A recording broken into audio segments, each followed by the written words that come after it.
Alright, ladies and gentlemen, we are back for some more One Piece. Last time we watched episodes 408, 409, and 410. Today we're watching episodes 411, 12, and 13. Last time, we got to see Luffy's destination on Kuma Airlines as he was able to make it to the Kuja tribe's, I guess, home base of Amazon Lily, the island completely inhabited by female warriors.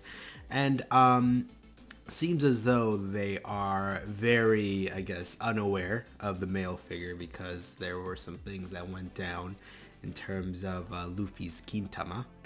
And it's not something I want to go over. I don't want to remember that. That was a very painful thing to watch, and I am not ready to I'm not ready to relive those memories. But we were introduced to a few characters here, specifically Margaret. I'm assuming she's the chick that found Luffy in the first place. Belladonna, who was, I guess, their witch doctor or something like that, who tried to burn the damn thing off of Luffy. She said, you could burn the mushrooms off. I understood that because Luffy was crazy eating mushrooms, but when they were referencing a certain mushroom that they should not be burning off, and she was ready with that match, bro. We were also introduced to Sweet Pea and Aphalandra, and as well as a whole bunch of other female characters on the Amazon Lily Island. This tribe of female warriors are led by the Snake Princess, as well as the final warlord that we have been name dropped to, Boa Hancock, which completes the 7 warlords that we have been, I've been dying to hear about. We still haven't seen Jinbei, but we know that name, so technically we know all 7 warlords now. And I went over all of them. I'm pretty sure I named them all, but it's Mihawk. I'm gonna go over them in you know, the way that we've seen them. It's Mihawk. Crocodile is not technically a warlord now, ex-warlord, I guess you could say. Doflamingo, Kuma, Moria, Blackbeard, who took Crocodile's spot, Jinbei, and now we got Boa Hancock, or rather just Hancock.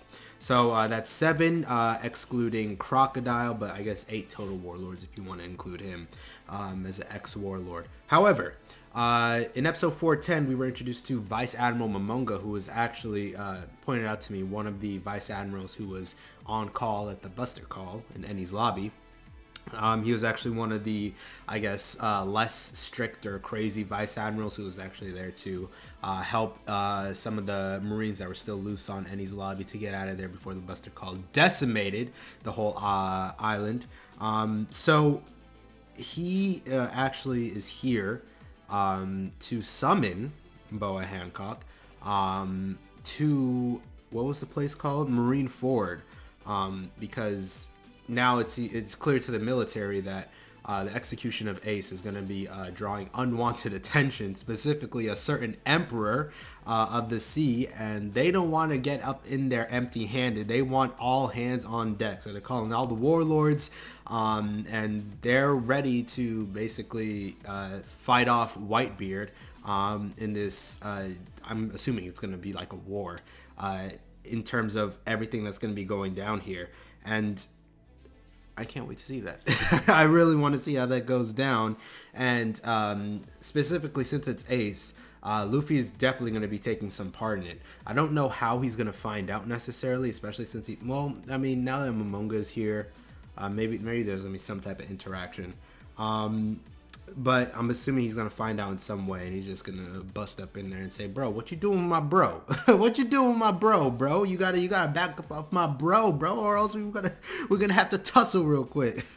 But we're also introduced to Hancock's sisters, also referred to as the Gorgon sisters, Marigold and Sandersonia. And I think that's about it, other than her ability, which is to turn people to stone. She does like a little heart-shaped thing, and it's sort of reminiscent of a Foxy Slow Beam, but it's in the shape of a heart. Turns everyone it hits into stone, but there seem to be some caveats, whatever. There seem to be some caveats to the ability, because Vice Admiral Momonga is able to resist the ability by stabbing his hand. So I'm not sure exactly what the criteria is to be turned into stone by the beam. But there is some way to resist it. So we'll see what goes down there. Vice Admiral Momonga's whole crew is just turned to stone now, so he's basically stuck out here because the surrounding sea of Amazon Lily is the calm belt. And we know how the calm belt goes. If reminiscent of way back when we're trying to enter the Grand Line, that calm belt is a scary thing. So he's stuck out here. The way, you know, Hancock's ship is able to move because she just got giant snakes pulling on him, and they're so scary that the surrounding sea kings don't want to go anywhere near her. So that basically wraps up most of the info that we got here. Oh yeah, right. All the Kujas can use HAKI and just imbue them into their arrows, and they're super strong. I thought I was sort of getting a grasp on what HAKI is, like some sort of telekinetic ability that's able to knock out surrounding enemies or whatever. But I'm guessing it goes a lot deeper than that, because now it's able to power up weapons.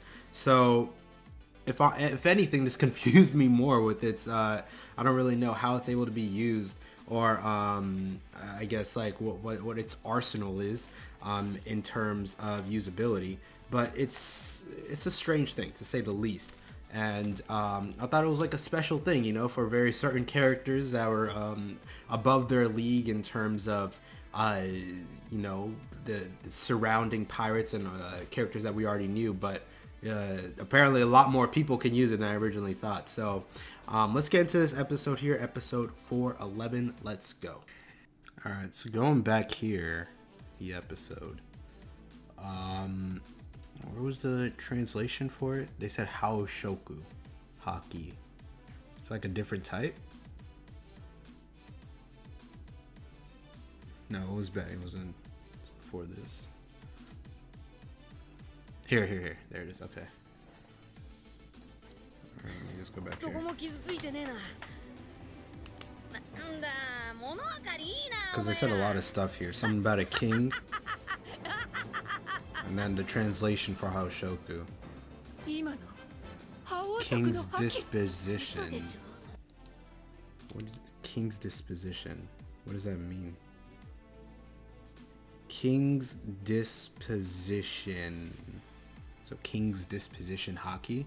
Only 1 in a million people are capable of using the HAKI of the chosen. So is it like a special version of HAKI? Say 1 in a million. So wait, is there HAKI and then like an elevated version of HAKI? So they can use the regular one, and then Luffy has like a premium HAKI. He's got some of that fucking premium HAKI on him. HAKI of the chosen ones. So Luffy's HAKI goes even further than theirs. Okay, so Hancock has it. So what? So the name is just Haoshoku. Okay. All right, let me just say Hancock has it. 1 in a million. That's all right. Well, seems Luffy's HAKI is a bit more powerful. Gives the quality of the king. So like Pirate King type shit. Because they're mentioning this king stuff, which is foreshadowing to Luffy becoming Pirate King eventually. Y'all need to do some reading on this fool before you start assuming shit. Y'all need to know who this man is. You know, some Haoshoku. Okay, I think that was about it. Yeah, he didn't realize he used it and wants to continue the fight.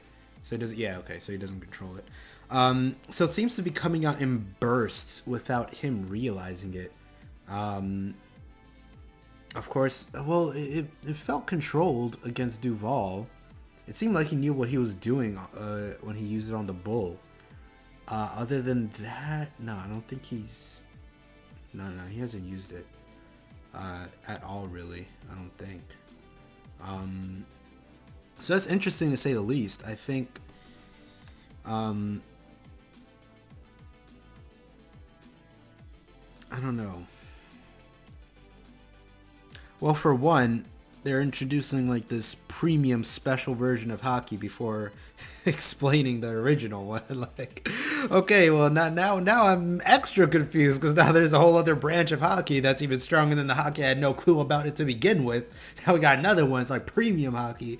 Well, Luffy paying like $5.99 a month membership to get this premium HAKI out of here.